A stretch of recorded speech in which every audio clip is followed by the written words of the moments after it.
போலாம். என்ன மம்மி, கோயில பூஜைக்கு கொடுத்துருக்கேன், என் பேர்ல அர்ச்சனை பண்ணணும்னு சொல்லிட்டு இப்ப இங்க கூப்பிடுற? விஷயம் இருக்கு, வா.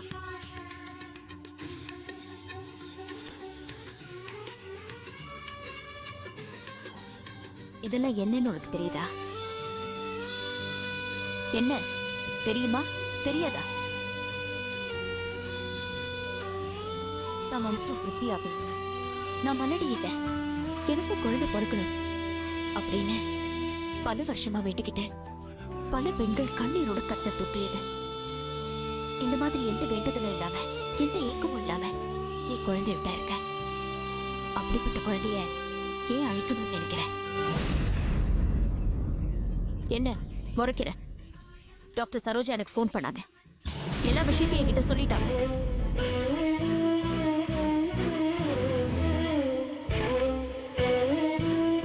எனக்கு பிரசவம் பார்த்தவங்களே அவங்கதான்.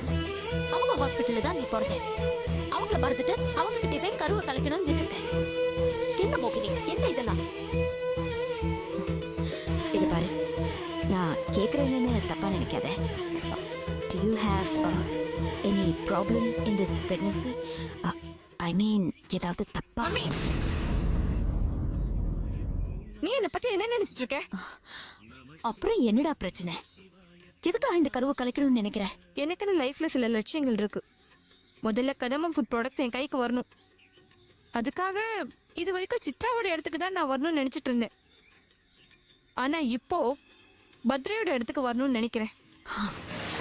இப்போ குழந்தை உண்டாகி வயிறு பெருசாகி அதனால வெளியே எங்கேயும் போக முடியாம அந்த குழந்தைய பெற்று வளர்க்கணும். கொஞ்சம் யோசிச்சு பாரு மம்மி, 5 இயர்ஸ் என் ஆம்பிஷன் தள்ளி பண்ணுமா? அந்த 5 வருஷத்துல ரங்கநாயகி இருக்கிற இடத்துக்கு நான் வந்துடுவேன். அதுக்கப்புறமா தான் நான் குழந்தை பெற்றுப்பேன். முட்டாள்தனமா பேசாத மோகினி, அதுக்கும் இதுக்கும் என்ன சம்மந்தம்? இது பார், கதம்பம் ஃபுட் ப்ராடக்ட்ஸோட மேனேஜிங் டைரக்டரா நான் உன்னை உட்கார வைப்பேன். ரங்கநாயகி எடுத்துக்கு நீ வருவே. ஆனா அதுக்கு குழந்தை எதுக்கு அழிக்கணும்? உனக்கு தெரியலடா, முதல் குழந்தைய அவாய்ட் பண்றதுனால நாளைக்கு நிறைய பிரச்சனைகள் வரும், டிப்ரெஷன் வரும். கொஞ்சம் யோசிச்சு பாரு, இந்த குழந்தைய நீ அவாய்ட் பண்ணிட்டு நாளைக்கு உனக்கு குழந்தையே உண்டாகலைன்னா அப்புறம் நிலைமை எதை யோசிச்சு பாரு. கதம்பம் ஃபுட் ப்ராடக்ட்ஸோட மேனேஜிங் டைரக்டரா நீ உட்கார்ந்துடலாம், உனக்கு எல்லா செல்வமும் கிடைக்கும். ஆனா குழந்தை செல்வம் அது வாழ்க்கையில இல்லாமே போயிடும். நான் சொல்றது கேளு, இந்த குழந்தைய தயவு செஞ்சு பெத்துக்கோ. ஒரு பொண்ணுக்கு சந்தோஷமே குழந்தை பெத்துக்கிறதா. உனக்கு ஒரு விஷயம் தெரியுமா? ஒன்னு நான் உண்டா இருக்கும் போது உங்க அப்பா என்கிட்ட என்ன தெரியுமா சொன்னாரு? கதம்பம் ஃபுட் ப்ராடக்ட்ஸ்ல இப்பதான் கொஞ்சம் கொஞ்சமா முன்னேறிட்டு இருக்கேன், இந்த குழந்தை வேண்டாம் அழிச்சிடுன்னு சொன்னாரு. ஆனா நான் கேட்கல. உன்னை வயத்துல சுமந்துக்கிட்டே தான் உழைச்சேன். இன்னைக்கு இந்த நிலைமையில இருக்கேன். நீ பிறந்ததுனால என் லட்சியம் எந்த விதத்திலயும் கெட்டு போலியே.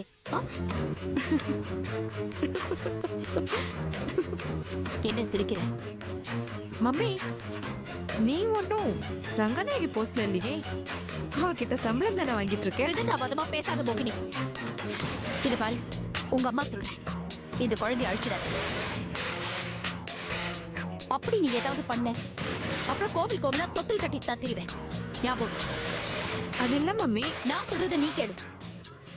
தாய்மைங்கிறது ஒரு வரம், அது ஒரு தவம். அவ்வளவு சீக்கிரம் யாருக்கும் கிடைக்காது. ஆனா உனக்கு கிடைச்சிருக்க, அதை அழிச்சிடாத. அப்படியே நீ ஏதாவது பண்ணணும்னு நினைச்சேன்னா அப்புறம் உனக்கும் எனக்கும் இருக்கிற உறவு ஒரேடியா அறுந்து போயிடும். என்கிட்ட இருந்து எந்த உதவியை நீ எதிர்பார்க்கவும் முடியாது, நான் பண்ணவும் மாட்டேன். Do you understand?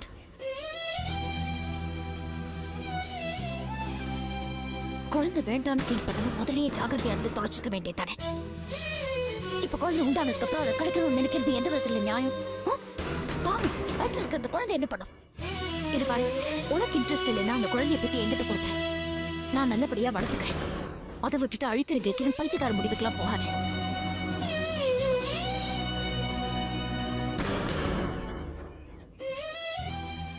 நான் திரும்பவும் சொல்றேன், ஏன் உதவி இல்லாம கதம்பம் ஃபுட் ப்ராடக்ட்ஸ்குள்ள உன்னால நுழைய கூட முடியாது. ஏன் உதவி உனக்கு வேணும்னா இந்த குழந்தைய நீ பெத்துக்கணும். என்ன நான் சொல்றது புரியுதா?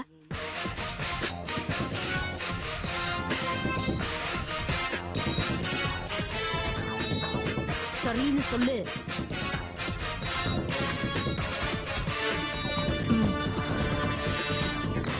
Thank God.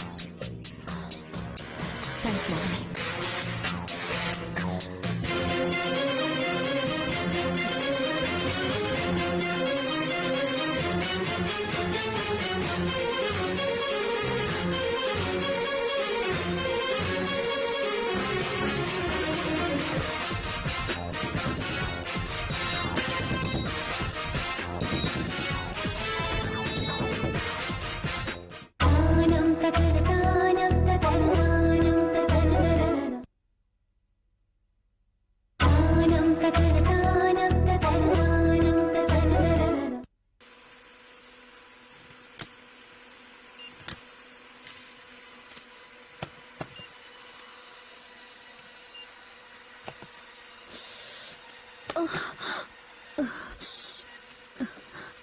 அக்கா இது கொண்டு போய் டெலிவரி செக்ஷன்ல கொடுத்துருங்களா? ஏன் நீ கொண்டு போய் வை. இல்ல விரல் நோவுது. ஏன் எங்களுக்கெல்லாம் நோவாதா? அக்கா விரல் நோவுதுன்னு சொல்றேன், கொண்டு போய் கொடுத்தா என்னவா? ஏன் விரல் மட்டும்தான் நோவுதா இல்ல வேற எங்க? ஏக்கா இப்படி எல்லாம் பேசுற? கண்ட இடத்துல ஊரை சுத்திட்டு சொல்ல வேண்டியது. அக்கா ஏன் இப்படி அசிங்கமா பேசிட்டு இருக்க? வாசிங்கெல்லாம் எனக்கு தெரியும்டி. உன் தங்கச்சிக்கு கல்யாணம் நடக்க கூடாதுன்னு தானே மிஷினுக்குள்ள கைய விட்ட. இப்ப அங்க வந்து சொன்ன எங்களுக்கெல்லாம் நோவாதா? இங்க பாருங்க அக்கா, இப்படி எல்லாம் பேசாதீங்க. உங்களை பத்தி எனக்கு ரொம்ப நல்லா தெரியும். நான் ஒண்ணும் உங்களை மாதிரி கிடையாது. ஏய், என்ன பத்தி உனக்கு என்னடி தெரியும்? கட்ட பொசிஷனை விட்டுட்டு ஊர் சுத்துறனா இல்ல? என்ன பத்தி உனக்கு என்னடி தெரியும்? எப்படி சொல்லலாம்? நிறுத்துங்க அக்கா, வயசுல பெரியவங்க தானே, அசிங்க அசிங்கமா பேசுறீங்க. வாடி என் சக்காலத்தி வா. நீதான் இவளுக்கு சப்போர்ட்டா? இப்ப அவளுக்கு பண்ணிக்கிட்டு இருக்கியா? அக்கா அதான் இங்க வந்து சொல்லிக்கிட்டு இருக்காளா? நீங்க இப்படியே பேசிட்டு இருந்தீங்கன்னா கலாக்கா கிட்ட போய் சொல்லிடுவேன். சும்மா போய் சொல்ல கலா அக்கா கிட்ட. கலா அக்கா வரட்டும், நானும் சொல்றேன். நீயும் தான் வேலை செய்யற, நானும் தான் வேலை செய்யறேன். எங்களுக்கு கஷ்டம் இல்ல. வந்துட்டாளுங்க இவளுக்கு இஷ்டத்துக்கு அதை செய்ய இதை செய்யணும். எங்களுக்குலாம் வேற வேலை இல்ல. வெள்ளத்தோட போத்திக்கிட்டு என்ன ஆட்டம் போடுறாளுங்க. அக்கா உள்ள ஆட்டம் போடுறா, தங்கச்சி வெளியே ஆட்டம் போடுறா. 5 நிமிஷம் லேட்டா வந்தா ஏன் வந்த எதுக்கு வந்தேன்னு இவளுக்கு காரணம் சொல்லணும். நாங்க மட்டும் மாடா உழைக்கணும், இவளுக்கு மட்டும் வேலை வெட்டி இல்லாம சுத்துவாளுங்க. பேச வந்துட்டேன்.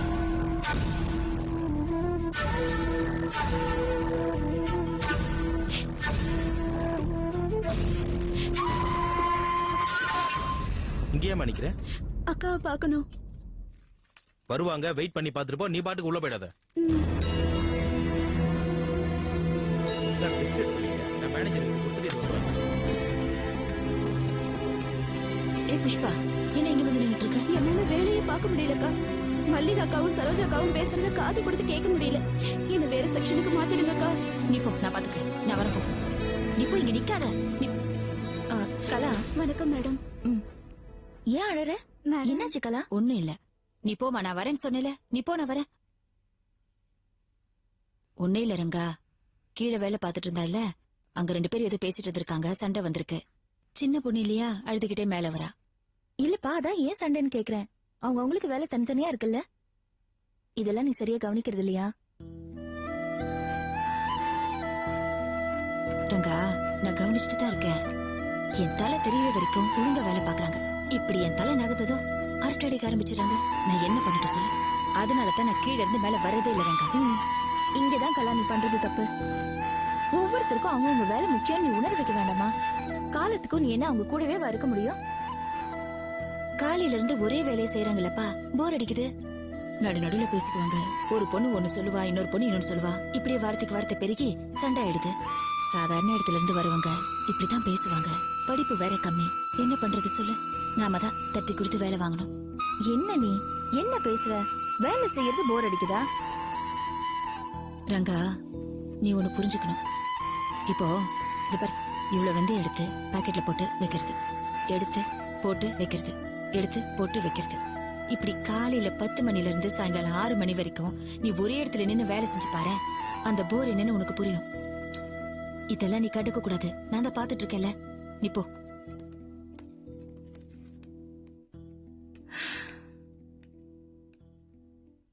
என்ன பண்றது தீபா?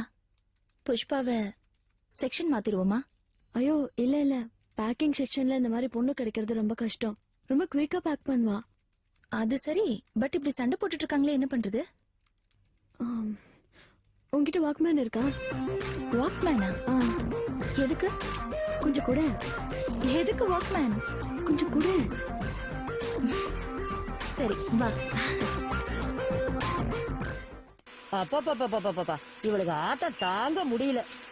இவளுக்கு பண்ற அட்டகாசத்துல ஒழுங்கா வேலை கூட பார்க்க முடியல. ஏன் இப்ப கொண்டு வச்சத அப்பவே வச்சுட்டு வந்திருக்கலாம்ல. எங்கேயாவது ஏதாவது இழுச்சவா கிடப்ப அவ தலையில வேலையெல்லாம் சுமத்திடலான்னு திரிஞ்சுக்கிட்டு இருக்கிறாளுங்க. இவளுகளுக்கு இதே வேலையா போச்சு. எல்லாம் அந்த அம்மாவை சொல்லணும். புஷ்பா இந்த இத போட்டுக்கோ. அக்கா எதுக்கு இதெல்லாம் வேண்டாம்க்கா. நீ தானே சொன்ன மத்தவங்க பேசுறது டிஸ்டர்பன்ஸா இருக்குன்னு, அதனால தான் சொல்றேன். நீ இத போட்டுக்கோ. நிம்மதியா வேலை செய்யலாம், எந்தவித டிஸ்டர்பன்ஸும் இருக்காது. போட்டுக்கோ.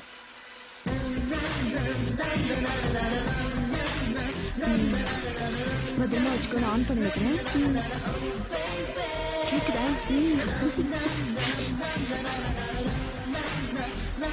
இது ஒண்ணுதான் குறைச்சல். தொடப்ப கட்டிட்டு பட்டு கொஞ்சம் கட்டின மாதிரி.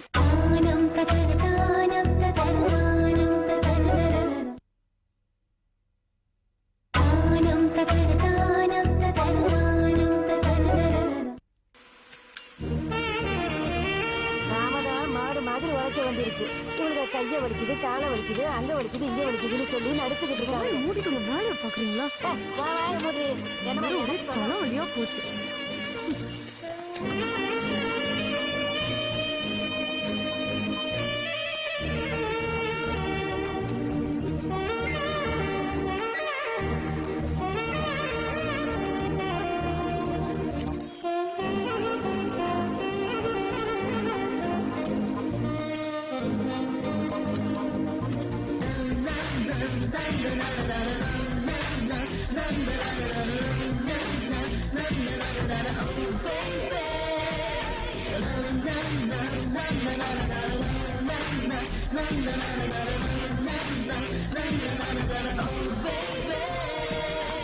என்னமா நடிப்பு நடிக்கிறாளுங்க.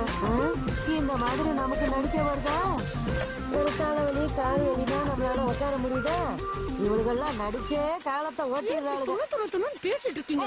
நான் பேசுறேன், உனக்கு என்ன இருக்க மாட்டேங்க பாரு. உன்கிட்ட வாயா கொடுக்க முடியும்? பெரிய யோக்கிய மாதிரி பேச வந்துட்டேன். ஏய் ஏய், என்னது இது? தீபாக்கா தான் இத கொடுத்து பாட்டு கேட்டுட்டே வேலை செய்ய சொன்னாங்க. அவ சொன்னா செஞ்சிடுறதா? இது என்ன ஃபேக்டரியா இல்ல கிளப்பா? என்னவோ. நீ வா வா இங்க. நல்லா மாட்டினாலா ஆட்டம் போட்டுட்டு வேலை பாக்குறாளா? வேலை வாய் தர. எதுக்குன்னு சொல்லு. வாய் தர, நான் சொல்றேன். ஒரு ஹாப்பி நியூஸ். மோகினி பிரெக்னெண்டா இருக்கா. அப்படியா? ரொம்ப சந்தோஷமா இருக்குமா. முதல்ல அவளை போன் பண்ணி வர சொல்லு. அவளை கூட்டிட்டு போய் ஒரு சூப்பர் கிஃப்ட் வாங்கி கொடுக்கலாம். ஆனா நாளைக்கு போலாம், இன்னைக்கு டியூஸ்டே வேண்டாம். அப்படியா? சரி. ஏய் சித்ரா, இரு இரு இரு. இந்தா ஸ்வீட் எடுத்துக்கோ. இவ டாக்டர் மோகினி பிரெக்னெண்டா இருக்காளாம். கங்க்ராட்ஸ். மோகினியை கேட்டதா சொல்லுங்க. மேடம், இது உங்க வாக்மேனா? ஆமா. வாங்க. வாக்மேன் கேட்டுட்டே வேலை செஞ்சிட்டு இருந்தா. கேட்டா தீபா தான் வாக்மேன் கொடுத்து மியூசிக் கேட்டுட்டே வேலை செய்யன்னு சொன்னதா சொல்றா. தீபா செய்யறது நல்லது இல்ல. இது என்ன ஆபீஸா இல்ல கிளப்பா? இரு இரு, நீ எதுக்கு டென்ஷன் ஆவற? போன் பண்ணி கேக்குறேன். புஷ்பா நீ போ. நான் ரங்கா பேசுறேன். தீபாவையும் கலாவையும் கொஞ்சம் மேல இருக்குங்க. எதுக்கு கலாவை அனாவசியமா வர சொல்றேன்? ஆமாமா, கலாக்கா வந்தா தீபாக்கு தான் சப்போர்ட் பண்ணி பேசுவாங்க. நீங்க தீபாவை தனியா கூப்பிட்டு கண்டீங்க. இதுல யோசிக்கிறதுக்கு என்ன இருக்கு? இன்னைக்கு வாக்மேன் கொடுத்து மியூசிக் கேட்டுட்டே வேலை செய்யன்னு சொன்னா, நாளைக்கு டிவி வாங்கி கொடுத்து டிவி பார்த்துட்டே வேலை செய்யுங்கன்னு சொன்னாலும் சொல்லுவா. இதெல்லாம் நல்லது இல்ல.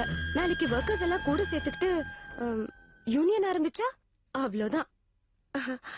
உமா மேடம், நீங்க மேல இருக்கிற பழைய கோவத்தெல்லாம் மனசுல வச்சுக்கிட்டு தீபாவை பத்தி நான் எது சொன்னாலும் நீங்க கண்டுக்க மாட்டேங்கிறீங்க. நீங்க கொஞ்சம் சொல்லுங்க. இது பாரு, கொஞ்சம் வாய் மூடுறியா?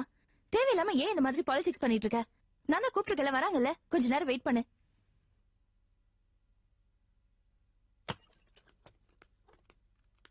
என்ன என்ன தீபா, வேலை செய்யற பொண்ணுகிட்ட வாக்மேன்லாம் கொடுத்துருக்க? என்ன நடக்குது? மேடம், நான் ஒன்னு சொல்லட்டுமா? காலையில இருந்து சாயந்தரம் வரைக்கும் ஒரே வேலைய 7-8 வருஷமா பாத்துட்டு இருக்காங்க. அதே வேலையை செஞ்சுட்டு இருந்தா போர் அடிக்காதா? அதான் ஒருத்தருக்கு ஒருத்தர் பேசி சண்டையில வந்து நின்னுடுது. அவங்க யாரும் பேசவும் கூடாது, அதே நேரத்துல போர் அடிக்கவும் கூடாது. இதுக்கு ஒரே வழி மியூசிக் தான். அதனாலதான் புஷ்பா கிட்ட வாக்மேன் கொடுத்து மியூசிக் கேட்டுக்கிட்டே வேலை செய்ய சொன்னேன். அதோட ரிசல்ட் என்னன்னு கலாக்கா கிட்டே கேளுங்க.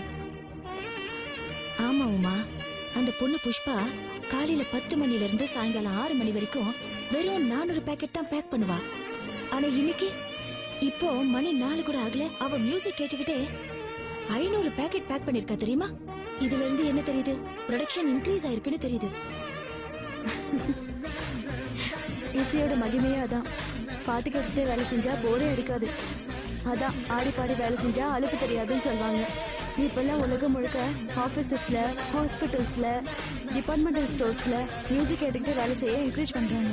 அதனால ப்ரொடக்ஷன் செலவும் இன்க்ரீஸ் ஆகுது. அதே நேரத்துல ஒர்க்கர்ஸும் சாட்டிஸ்ஃபைடா இருக்காங்க. அதனாலதான் நம்ம ஃபேக்டரியிலயும் மியூசிக் போட்டுட்டே வேலை செய்யணும்னு நான் நினைக்கிறேன். நம்ம ப்ரொடக்ஷனும் இன்க்ரீஸ் ஆகும்.